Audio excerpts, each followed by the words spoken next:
জলবায়ুর ক্ষতিকর প্রভাব মোকাবিলায় জীবাশ্ম জ্বালানির ব্যবহার কমিয়ে নবায়নযোগ্য জ্বালানি নির্ভরতা বাড়ানোর পথে হাঁটছে পুরো বিশ্ব। এই অগ্রযাত্রায় বায়ুর গতিশক্তিকে জ্বালানি শক্তিতে রূপান্তরে দেশে দেশে উইন্ড টারবাইন স্থাপন বা বায়ুবিদ্যুৎ প্রকল্পের আকার বড় হচ্ছে। তবে বেশিরভাগ উইন্ড টারবাইন উত্তাল সমুদ্রে স্থাপনের কারণে রক্ষণাবেক্ষণ নিয়ে বাড়ছে দুশ্চিন্তা। এই দুশ্চিন্তা থেকে মুক্তি পেতে কাজ করেছে যুক্তরাজ্য। এরই মধ্যে পানিতে ডুব দিয়ে নিজে নিজে চলাচলে সক্ষম এআই নির্ভর রোবটও আবিষ্কার করেছে দেশটির একদল গবেষক, যেটি উত্তাল সমুদ্রের অস্বচ্ছ পানিতে খাপ খাইয়ে নিতে সক্ষম। বর্তমানে সমুদ্রে স্থাপন করা বায়ুবিদ্যুৎ প্রকল্পগুলো পরিদর্শন ও মেরামতের কাজে সহায়তার লক্ষ্যে এই রোবটটির শক্তি সক্ষমতার যাচাই বাছাই ও উন্নয়ন প্রক্রিয়ার কাজ চলছে যুক্তরাজ্যের স্কটল্যান্ডে।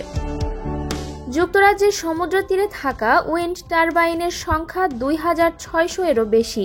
2030 সালের মধ্যে এই সক্ষমতা 4 গুণ বাড়ানোর পরিকল্পনা রয়েছে। মূলত বছরে 3 বার টারবাইনগুলো রক্ষণাবেক্ষণের উদ্দেশ্যে পর্যবেক্ষণ জরুরি।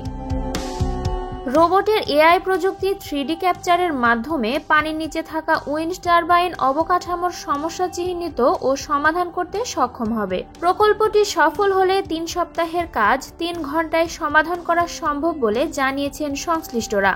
2025 সালের শুরুর দিকে এই রোবটটি বাণিজ্যিকভাবে সমুদ্রে পরীক্ষা চালানো হবে বলে আশা করছেন সংশ্লিষ্ট বিজ্ঞানীরা।